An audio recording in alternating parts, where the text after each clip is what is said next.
Este video fue solicitado por Fundación F21.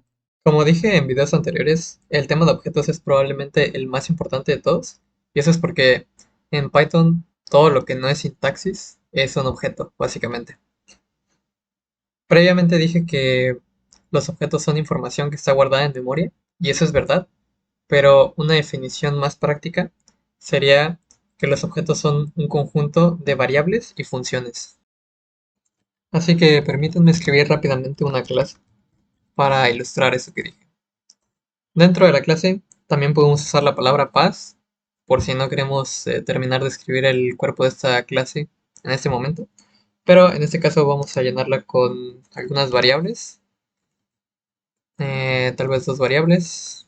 Les voy a poner variable uno y variable 2, por ejemplo, y una función que no reciba parámetros y simplemente imprima la palabra hola. Muy bien. Si yo intento acceder a esas variables o a esa función como estamos acostumbrados, vamos a tener el error de que esa variable no está definida. Y eso es porque el contenido de una clase solo se puede acceder a él mediante la propia clase o mediante un objeto que pertenezca a esa clase. Para eso usamos la nomenclatura del punto, que básicamente es tener el objeto, después escribir un punto, seguido del nombre del atributo, así es como se le llama a las variables y a las funciones que pertenecen a una clase, y de esa manera lo podemos llamar. Cuando una variable pertenece a un objeto, se le llama propiedad o property. Y cuando una función pertenece a un objeto, en lugar de llamársele función, se le llama método. Eso es simplemente nomenclatura, pero realmente un método y una función son básicamente lo mismo, y una variable y una propiedad también son lo mismo. De la misma manera, ahora yo puedo acceder a esa función o a ese método llamándolo exactamente como si todo esto fuera una función. Ese es el nombre completo de la función, que es el método de la clase objeto. Ahí está. Ahora mismo estoy accediendo a los atributos de esta clase mediante la propia clase, pero todavía no he creado un objeto que pertenezca a esa clase como tal. Para eso, en Python generalmente se utiliza el nombre de la clase con dos paréntesis para llamarlo. Y ahora voy a capturar el objeto que va a crear esta instrucción en una variable. Como esta es una clase que acabamos de crear, no tiene mucha utilidad o mucha funcionalidad. Así que si imprimo este objeto, vamos a ver que simplemente nos dice que es un objeto de tipo objeto que pertenece al módulo main y que está guardado en algún lugar de la memoria. Lo importante es que así como hace rato estaba usando directamente la clase, también puedo usar cualquier objeto que pertenezca a esa clase. Ahí está. Sin embargo, aún no es nuestro propósito construir una clase, eso lo vamos a ver más adelante. Lo que vamos a ver ahora mismo es cómo analizar los objetos que ya vienen hechos en Python, es decir, las clases de objetos que ya vienen en Python. Recordarán que hablamos de enteros, floats, strings. Me parece que los vectores como tal no los mencioné, pero estos son algunos tipos de vectores o de clases de estructuras de datos. Me está faltando bulls. Y me parece que estos son todos los básicos. También están ya más avanzados set, frozen set, está bytes, byte array. Pero estos son menos utilizados. Estos son los principales, todos estos de aquí. Por el momento me voy a deshacer de estos y voy a comentar todos los demás.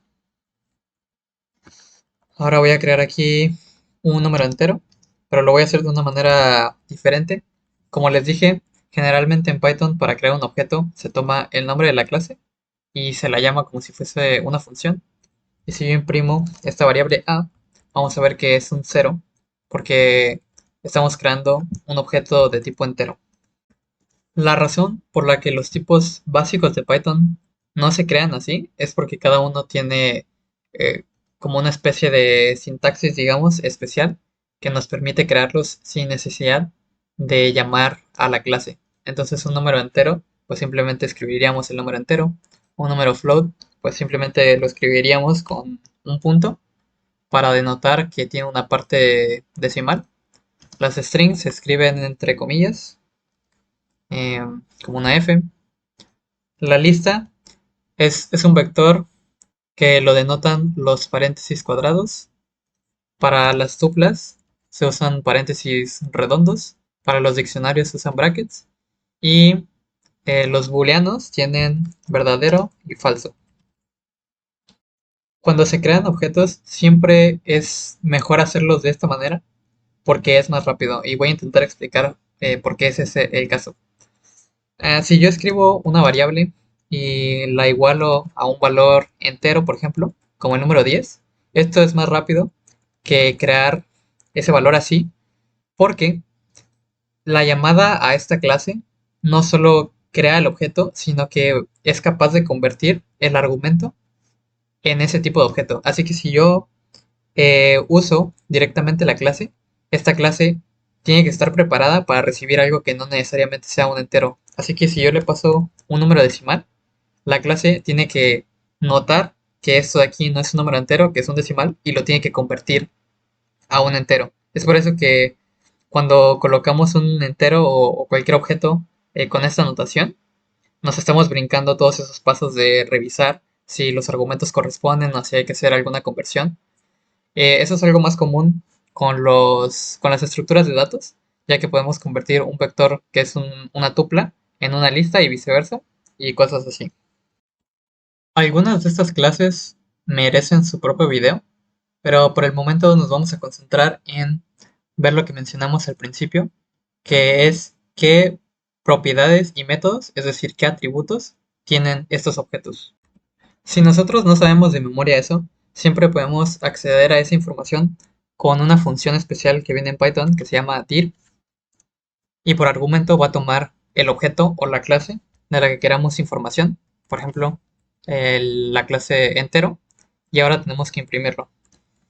Y el resultado va a ser una lista con todos los atributos que tenga esta clase, que son bastantes, como pueden ver. De hecho, para que sea más cómodo de leer, voy a usar otro argumento que me parece que no hemos utilizado todavía con la función print, que es el separador. Voy a poner un carácter de nueva línea y también voy a usar starred notation, que tampoco hemos visto todavía, pero eso va a hacer que se imprima de esa manera en forma de lista. Estos métodos que tienen dos asteriscos, perdón, dos underscores antes y después, tienen un nombre especial, se les llama Dunder Methods, y son métodos que están más relacionados con el funcionamiento de los objetos. Son los métodos que hacen que estos objetos interactúen correctamente con operadores como el signo de más o el de multiplicación o esas cosas. Los vamos a ver más adelante, pero por el momento los vamos a ignorar y nos vamos a ir directamente abajo en donde están los atributos que se supone que el usuario utilice. Entonces son bastantes. Aquí estamos viendo algunas de las propiedades. Todos estos de aquí son atributos, entonces algunos son propiedades y algunos son métodos. Es decir, algunos son variables y otros son funciones. Así que voy a declarar un número y vamos a acceder a algunas de sus propiedades. Entonces, de las que estoy viendo aquí, podemos ver imag, que debe ser la parte imaginaria, la parte real, el numerador, por ejemplo, y todos estos. Voy a comentar también la parte en la que estamos imprimiendo todos los atributos. Y vemos ahora sí la parte imaginaria de 10, pues es 0. La parte real es 10. El numerador es 10. Seguramente también esté el denominador. Um, Ahí está. De un entero pues es 1. Los números enteros también tienen métodos, pero como tienen que ver con bytes y esas cosas que no vamos a ver ahorita, voy a cambiar de objeto y vamos a analizar un string. Pero antes de eso vamos a ver todos los atributos que tienen los strings.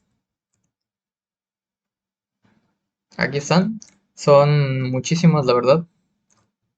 De los más útiles, o al menos de los de los más fáciles de enseñar podría ser el método Oper,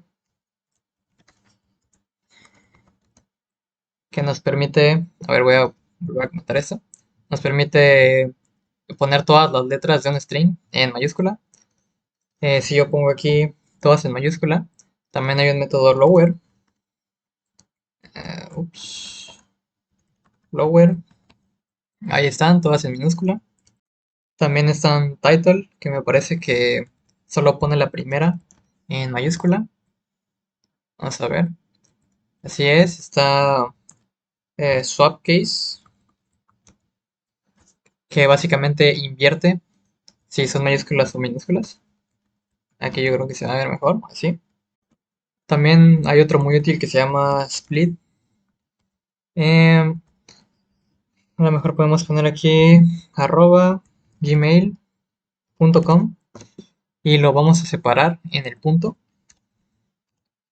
Y ahí están impresos la parte a la izquierda del punto y la parte a la derecha del punto, la separó. Y así cosas más avanzadas iremos haciendo con todos estos objetos más adelante.